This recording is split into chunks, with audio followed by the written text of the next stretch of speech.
Hello everyone. आज हम बात करने वाले हैं बांग्लादेश क्राइसिस के बारे में। आप लोग न्यूज़ में हर जगह सुन रहे होंगे कि शेख हसीना जो कि बांग्लादेश के प्राइम मिनिस्टर हैं, इन्होंने 5 अगस्त को शाम में रिज़ाइन किया और इन्हें मिला था 45 मिनट्स का टाइम बांग्लादेश के आर्मी चीफ के द्वारा कि आपको रिज़ाइन करना है और देश को छोड़कर जाना है। देश को छोड़कर जाना है। इस बीच में बांग्लादेश ने जो सबसे सेफेस्ट प्लेस समझा, शेख हसीना ने जो सबसे सेफेस्ट प्लेस समझा, वो अपनी बहन के साथ आई भारत हिंडन बेसक्राफ्ट में, जहाँ पे जो गाजियाबाद के पास है, और यहाँ इन्हें प्रोटेक्टेड वे में रखा गया। आगे भी अपना जो अभी ट्रैवल है और साथ ही साथ ये अपना स्टे इसको एक्सटेंड कर सकती है, यानी कि अभी ये कुछ दिन भारत में ही रहेंगी। तो आइए समझते हैं कि बांग्लादेश में ये अचानक हो क्या गया और भारत का बांग्लादेश के साथ क्या रिश्ता है, कैसा रिश्ता है, ये सब जो हुआ है, क्या अब भारत पे भी कोई प्रभाव पड़ने वाला है? बांग्लादेश कि इस पूरे परिस्थिति पे पाकिस्तान और चाइना खुश है या दुखी, और अमेरिका इस पे क्या स्टेक ले रहा है, सारी बातों को हम समझेंगे इस वीडियो में। तो आप इस तरह के न्यूज़ देख रहे होंगे, बांग्लादेश बैनिशेस शेख हसीना, साथ ही साथ बांग्लादेश में प्रोटेस्ट हो गया है। ये खलीदा जिया है, ये खलीदा जिया जो कि अभी तक हाउस अरेस्ट में थी, अब इनको फ्री कर दिया गया है। खलीदा जिया के पार्टी का नाम है बांग्लादेश नेशनलिस्ट पार्टी और अवामी लीग है शेख हसीना के पार्टी का नाम। तो ये दोनों पार्टी भी आप समझ लीजिए, हो सकता है कि आने वाले समय में जो इंटरिम गवर्नमेंट है तो अब खलीदा जिया बनेंगी बांग्लादेश की प्रधानमंत्री। आइए समझते हैं पूरा इशू। तो पहले हम देखेंगे कि बांग्लादेश जो है इसका नाम था ईस्ट बंगाल। जब ये बंगाल का भाग था, लॉर्ड कर्जन ने इसे ईस्ट बंगाल बना दिया 1905 में। उसके बाद ये बंगाल का पार्टीशन भंग भी हुआ 1911 में। जब भारत आज़ाद होता है 1947 में, तो पार्टीशन भी होता है, पाकिस्तान बनता है और बांग्लादेश को उस समय ईस्ट पाकिस्तान बनाया गया था। फिर बांग्लादेश के लोगों को ऐसा लगा, जो उस समय ईस्ट पाकिस्तान था, इनके लोगों को लगा कि हमें एक मुक्ति वाहिनी, एक आर्मी बनाना पड़ेगा। यानी कि ये एक फॉर्मल आर्मी नहीं था, लेकिन वहाँ के लोग थे, उन्होंने एक मुक्ति वाहिनी बनाया और शेख मुजिबुर रहमान इसके चीफ बने। भारत जब वहाँ पे प्रधानमंत्री, भारत में जब यहाँ पे प्रधानमंत्री इंदिरा गांधी थी, तो भारत ने इनको सपोर्ट भी किया और 1971 में जाकर बांग्लादेश आज़ाद होता है और उसका नाम पड़ता है बांग्लादेश। आप जानते हैं कि बांग्लादेश का भी जो नेशनल एंथम है वो रविन्द्रनाथ टैगोर ने ही लिखा है ना। तो अमार सोनार बांग्ला आपने ये सुना होगा। तो अब हम बात करें इस देश के बारे में जो कि 1971 में बना। चीफ का नाम भी आपने सुना कि किन की ये कोशिश थी। तो ये कोशिश जो थी वो मुजिबुर रहमान की थी, ठीक है। तो ये हम जान रहे हैं कि मुजिबुर रहमान है जिन्होंने इस देश को आज़ाद कराया। और आज 2024 में एक पिक्चर जो कि सबको परेशान करने वाला है वो ये है, ये शेख मुजिबुर रहमान है जिनके फोटो को यहाँ पर तोड़ने की कोशिश की जा रही है। तो ये पिक्चर जो इंटरनेट पे वायरल है, ये अब लोगों को परेशान कर रहा है। ऐसा हुआ क्या कि मुजिबुर रहमान, जिसका लोग वहाँ पे पूजा कर रहे थे, जिनकी लोग वहाँ पूजा कर रहे थे, अब उनके मूर्ति को भी तोड़ा जा रहा है। जब 1971 में बांग्लादेश आज़ाद हुआ तो हमारे देश जैसा ही वहाँ पे भी आरक्षण या रिजर्वेशन शुरू हुआ। तो आरक्षण में 30% का आरक्षण दिया गया था उन लोगों को जो कि 1970 के वॉर में, 1971 के वॉर में इन्वॉल्व थे। 1971 में जब पाकिस्तान से आज़ादी दिलानी थी तो इन लोगों को 30% का आरक्षण दिया गया कि आगे अगर आप किसी भी सरकारी संस्थान में अगर पार्टिसिपेट करना चाहते हैं, एनरोल करना चाहते हैं या गवर्नमेंट जॉब चाहते हैं, तो आपको, आपके बच्चों को, आपके पोता पोती को यहाँ पे 30% का, 30% का रिजर्वेशन मिलेगा। जैसे जैसे समय बीता तो 2018 में ये मांग की गई कि अब तो काफ़ी समय बीत चुका है, जो फ्रीडम फाइटर्स थे बांग्लादेश के, उनके बच्चे अब वो काफ़ी बड़े हो चुके हैं, तो अब क्यों ये रिजर्वेशन, अब क्यों इतना तगड़ा रिजर्वेशन? क्योंकि यहाँ पे जो जनरल कैटेगरी के स्टूडेंट्स थे, जो यूआर कैटेगरी के स्टूडेंट थे अनरिजर्व, ये सिर्फ 44% सीट ही इनको मिल रहा था। 10% महिलाओं के लिए रिजर्व था, माइनॉरिटी के लिए रिजर्व था, आरक्षण में 30% तक आरक्षण था। तो आप देखेंगे कि सिर्फ 44% सीट ही यहाँ पे खाली था। जैसे भारत में 50% का कैप है, यहाँ पे सिर्फ 44% सीट ही खाली था। और किसी भी साउथ एशियन देश की तरह आप देखिएगा कि बांग्लादेश में भी ऐसा ही है कि गवर्नमेंट जॉब को लेकर भारत में जिस तरह से क्रेज़ है कि थोड़ा वैकेंसी आता है तो भी करोड़ों के संख्या में फॉर्म भर जाते हैं, वैसे ही बांग्लादेश की भी कहानी थी। तो 2018 में ये कहा गया कि आरक्षण को आप खत्म करें। आरक्षण को खत्म होने की बात हुई और उसके बाद एंड करने की यहाँ पे बात हुई। फिर आप देखेंगे कि फिर आप 19 में, 20 में और 21 में लोग कोविड से काफ़ी ज़्यादा परेशान हो गए। पूरी दुनिया जो है कोविड के पकड़ में आ गई। अब कोविड जैसे ही ख़त्म हुआ तो बांग्लादेश, जिसका जनसंख्या है 117 मिलियन अप्रॉक्सीमेटली, इसमें से 18 मिलियन लोग नौकरी से बाहर निकल रहे थे। मतलब इनको नौकरी, इनकी छूट जा रही थी, क्योंकि कोविड में जहाँ पे भी फर्म में ये काम कर रहे थे वहाँ से इनको फायर किया जा रहा था। सारे लोग अपना प्रॉफिट लॉस चेक करने पे लगे हुए। और आप देखिएगा कि बांग्लादेश में 18 मिलियन युवा, इनको नौकरी, वर्क फोर्स से ये आउट हो गए। और साथ ही साथ ये आरक्षण भी चल रहा था। आरक्षण एंड होने की बात चल रही थी, तो आरक्षण एंड हुआ, लेकिन ये बांग्लादेश की परिस्थिति इस तरह से थी। बांग्लादेश ने अच्छा काम किया है, उभरा है बांग्लादेश, लेकिन जो पढ़े लिखे युवक हैं उनके लिए नहीं।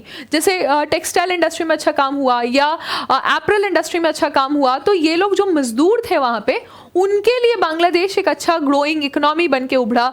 लीस्ट डेवलपिंग कंट्री था, वहाँ से ये डेवलपिंग कंट्री बनता है। भारत के साथ एक अच्छा ट्रेड स्थापित होता है। शेख हसीना इकोनॉमी में स्टेबिलिटी लेकर आती हैं। अगर हम आंकड़ों की बात करेंगे तो भारत जो है वो साउथ एशिया में सबसे बड़ा ट्रेडिंग पार्टनर है बांग्लादेश के साथ। यानी कि 2021-2022 का अगर हम आंकड़ा उठा के देखेंगे तो 18 मिलियन यूएस डॉलर तक का ट्रेड भारत और बांग्लादेश करता है।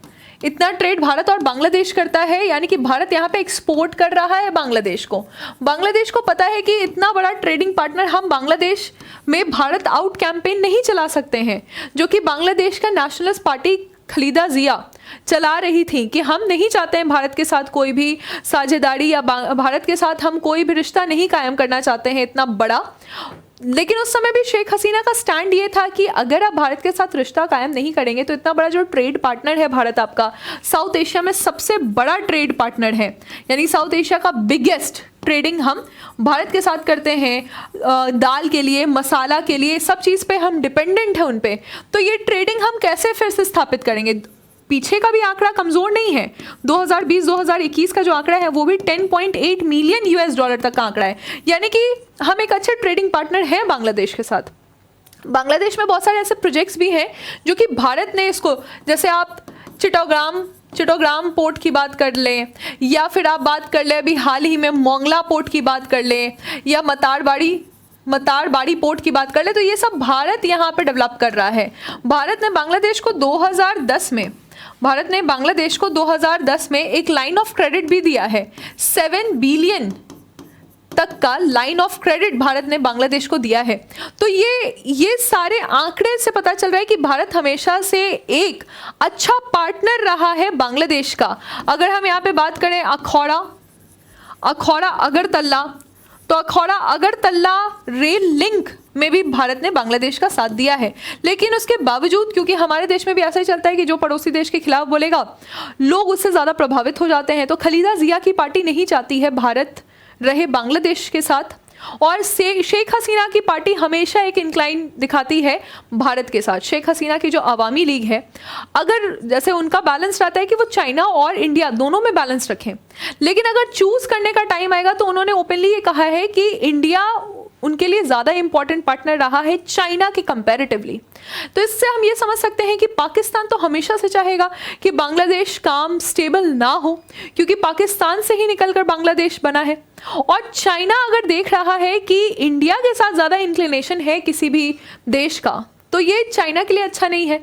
तो चाइना ओब्वियसली चाहेगा कि अवामी लीग सत्ता में ना रहे। साथ ही साथ अगर हम देखेंगे कि शेख हसीना के प्रीवियस जो उन्होंने अपना बयान दिया था, उसमें ये कहा गया था कि कुछ वेस्ट के पावर हैं, वो कह रहे हैं कि अगर बांग्लादेश में उनको नेवल बेस या एयरक्राफ्ट बेस नहीं मिला तो वो बांग्लादेश का डिवीजन भी कर सकते हैं। इसका मतलब है कि जो कुछ भी हो रहा है इसके पीछे कोई वेस्ट का पावर भी इन्वॉल्व है। इंडिया और बांग्लादेश के रिलेशंस इतने स्ट्रॉन्ग है, हर तरीके से अगर आप देखिएगा, जियो स्ट्रैटेजिक व्यू पॉइंट से भी हम देखेंगे तो बांग्लादेश के साथ हम सबसे लंबा सीमा लगाते हैं। बांग्लादेश के साथ भारत की सीमा सबसे लंबी होती है, और इसमें आप देखें कि 4096.7 किलोमीटर का सीमा हम यहाँ पे लगा रहे हैं। हमारा एक स्टेट त्रिपुरा जो कि पूरी तरह से बांग्लादेश में ही है, है ना। तो पूरी तरह से आप देखिएगा कि 75% उसका बॉर्डर बांग्लादेश में ही है। तो हिस्टोरिकली, इकोनॉमिकली, डिफेंस के पर्सपेक्टिव से या जियो स्ट्रैटेजिक पर्सपेक्टिव से बांग्लादेश हमारे लिए इंपॉर्टेंट है। हम एनर्जी की भी बात करें तो हमने साथ में रूपपुर न्यूक्लियर प्लांट स्थापित किया है। 2000 मेगावाट तक की इलेक्ट्रिसिटी हम बांग्लादेश को देते हैं।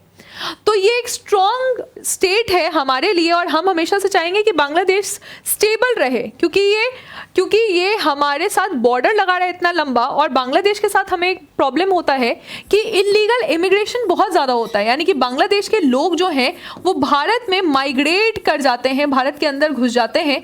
ये जो अभी हुआ है जहाँ पे शेख हसीना को रिज़ाइन करना पड़ा, देश छोड़ के जाना पड़ा, कहा जा रहा है कि ऐसा हो सकता है कि 1 करोड़ हिंदू जो वहाँ पे माइनॉरिटी है, बांग्लादेश में माइनॉरिटी है, ये लोग सीमा क्रॉस करके भारत में आ जाएंगे, ऐसा भी हो सकता है। तो हम हमेशा चाहेंगे कि बांग्लादेश का सिचुएशन बहुत स्टेबल रहे, क्योंकि अगर ऐसा होता है कि बांग्लादेश का सिचुएशन स्टेबल नहीं है तो ज्योग्राफिकली आप जब देखेंगे, ज्योग्राफिकली बांग्लादेश को तीनों तरफ से भारत ने ही बॉर्डर किया हुआ है। यहाँ पे आप देखिएगा कि त्रिपुरा है, ये त्रिपुरा, फिर असम, मेघालय, वेस्ट बंगाल, ये सब बॉर्डर जो बांग्लादेश टच कर रहा है, टोटल 5 स्टेट से बॉर्डर टच करता है बांग्लादेश। वेस्ट बंगाल है, असम है, या फिर त्रिपुरा है, मेघालय है, मिजोरम है। तो इनके साथ जो बांग्लादेश बॉर्डर टच कर रहा है, ये लोग अगर देखते हैं कि अंदर अनस्टेबिलिटी है तो आम जनता क्या करेगी, ये भारत की तरफ आएगी। भारत रेडी है? इतने ज़्यादा पॉपुलेशन में लोग अगर भारत में आएंगे तो क्या भारत के पास ये रिसोर्सेज हैं कि भारत इनको एब्जॉर्ब कर लेगा? तो ये सारे स्टोरीज आप देख रहे हैं यहाँ पे। साथ ही साथ बांग्लादेश के साथ हमारे रिवर प्रोजेक्ट्स भी हैं, चाहे आप कुशियारा रिवर देखें या फेनी रिवर देखें, गंगा रिवर देखें, तो हमारे इनके साथ ट्रीटी भी है, तीस्ता रिवर प्रोजेक्ट है।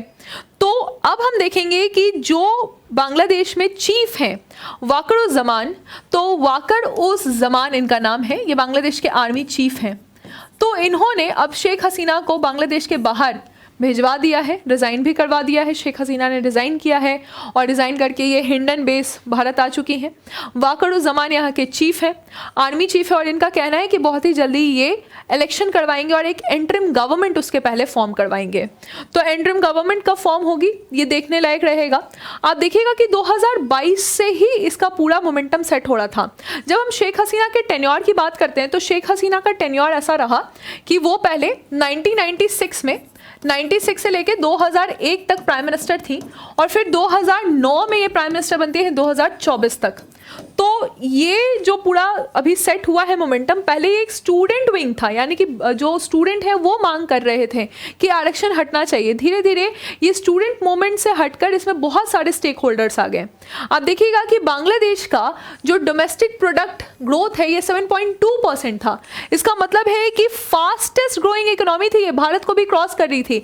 गारमेंट्स की बात हो गई या चप्पल जूता जो बनता है, तो एपरल इंडस्ट्री की बात हो गई, इसमें बांग्लादेश काफ़ी अच्छा परफॉर्म कर रहा था। जनवरी 2024 में क्या हुआ कि जब शेख हसीना चौथी बार अपना टर्म संभालने के लिए आई तो पहले तो इन पे आरोप लगा कि इलेक्शन पूरी तरह से फेयर नहीं है। स्टूडेंट ने अपना प्रोटेस्ट निकाला कि गवर्नमेंट जॉब में इनको कोटा हटाना है, जो कि कोटा 1/3 कोटा 1971 यानी कि मुक्ति वाहिनी के लोगों को दिया जा रहा था। और क्योंकि अचानक से हाई कोर्ट ने कह दिया था कि ये कोटा लगाने वाले हैं, 2018 का जो कोटा खत्म हुआ था वो 2024 में फिर से लगने वाला था, ऐसा कहा जा रहा था बांग्लादेश में, और तभी ये प्रोटेस्ट शुरू हुआ।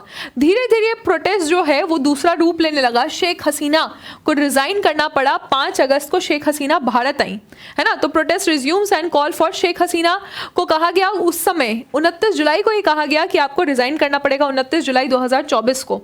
और इसके बाद ये भारत आती हैं 4 अगस्त 2024 को। 100 लोग कई प्रोटेस्ट में इनका निधन भी हो जाता है और 300 लोग ऑलमोस्ट इनका निधन हो जाता है। फाइनली 5 अगस्त को शेख हसीना भारत आती हैं, जान बचा के जिसको कहते हैं, तो उसी तरह से भारत आती हैं। प्राइम मिनिस्टर आवास पे, शेख हसीना के प्राइम मिनिस्टर आवास पे लोग कब्जा भी कर लेते हैं। अब आगे देखना होगा कि बांग्लादेश में क्या होता है। क्या भारत में बहुत सारे लोग पलायन करेंगे, क्या भारत की तरफ आ जाएंगे, और क्या भारत रेडी है इतना बड़ा पॉपुलेशन एब्जॉर्ब करने का, या भारत कोई दूसरा उपाय निकालेगा? क्योंकि अमेरिका पाकिस्तान, चाइना, ये सभी नहीं चाहते कि बांग्लादेश में स्टेबिलिटी आए। भारत ये चाहता है, क्योंकि भारत का ये पड़ोसी देश अगर अनस्टेबल हुआ तो उसका बहुत प्रभाव भारत पे पड़ेगा। आपने सुना होगा कि बीएसएफ के जो डीजी हैं, तो बीएसएफ के डीजी ने भी अभी पूरा दौरा किया है बॉर्डर पे कि हमारा बॉर्डर कम से कम स्टेबल रहे। बांग्लादेश में माइनॉरिटीज़ के साथ जब भी इस तरह से प्रोटेस्ट होता है तो माइनॉरिटीज़ के साथ, महिलाओं के साथ, वहाँ पे वो वल्नरेबल सेक्शन है तो अत्याचार होता है, और बांग्लादेश में भी ऐसा ही हो रहा है। तो लास्ट मैं आपको ये बोलूँगी कि एक हमारा बैच स्टार्ट हो रहा है, कीर्ति बैच। करंट अफेयर्स को आपको पता है कि 360 डिग्री अप्रोच से पढ़ना है, हॉलिस्टिक अप्रोच से पढ़ना है। ये 8 अगस्त को बैच स्टार्ट हो जाएगा, और इस बैच में आप इनरोल कर सकते हैं। 700 रुपये आपको लगेंगे इस कीर्ति बैच में इनरोल करने के लिए, तो जो कि एक नॉमिनल फ़ी है। अगर आप 70th BPSC की तैयारी कर रहे हैं तो करंट अफेयर्स इंपॉर्टेंट है, उत्कर्ष के ऐप पर आपको ये बैच मिल जाएगा। Thank you.